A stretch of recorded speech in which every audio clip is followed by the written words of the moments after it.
Be ready. Start. The trial court, by its judgment and order, examined all the pleas, including the one based on Section 139 of the Contract Act, and found and held that none of the pleas raised by the defendants gave rise to any substantial defense against the claim of the plaintiff. Stop.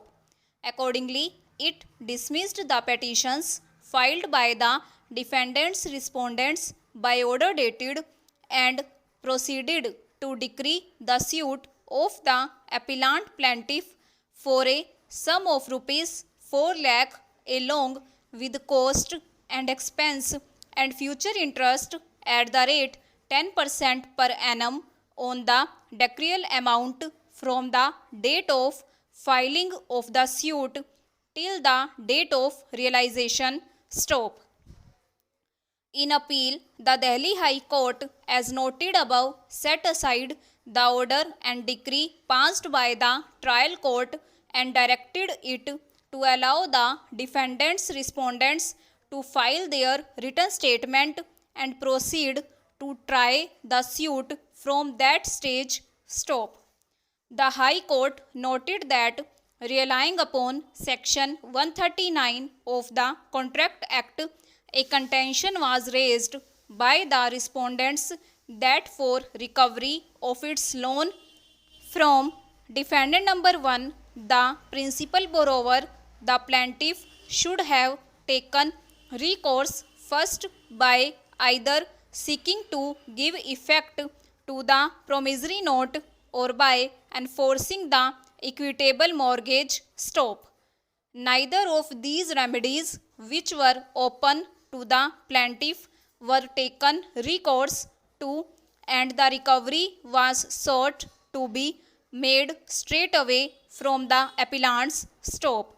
The High Court further held that the trial judge fell into error in holding that Section 139 of the Contract Act had no application to the facts of the case. Stop.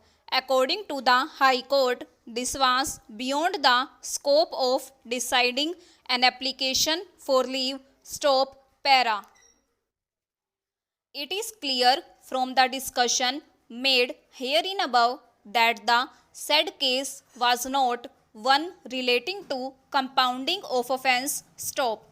Apart from that, the court found that the dues of the banks have been satisfied by receiving the money, and the suits filed by the bank in the civil court have been compromised. Stop.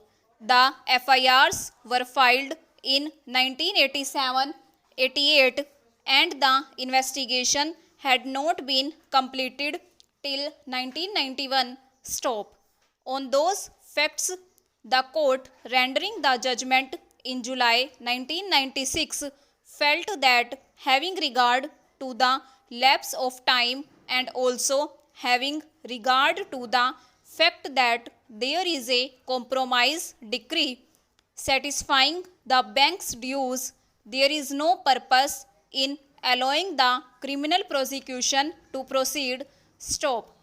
On these considerations, this court held the prosing of Section 482 of Criminal Procedure Code. Stop. In the facts of that case, the learned judges held that the bank filed suits for recovery of the dues on account of grant of credit facility, and the suits have been compromised on receiving the payments from the company concerned. Stop. The learned court held it an offence of cheating is prima facie constituted.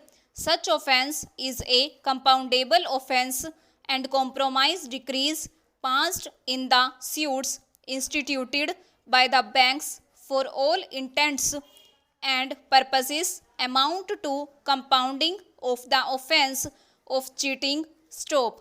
In that case, the court came to the conclusion, since the claims of the banks have been satisfied and the suits instituted by the banks have been compromised. On receiving payments, the court felt that the complaint should not be pursued any further, and therefore the decision of the High Court in quashing the complaint does not require any interference under Article 136 of the Constitution. Stop over.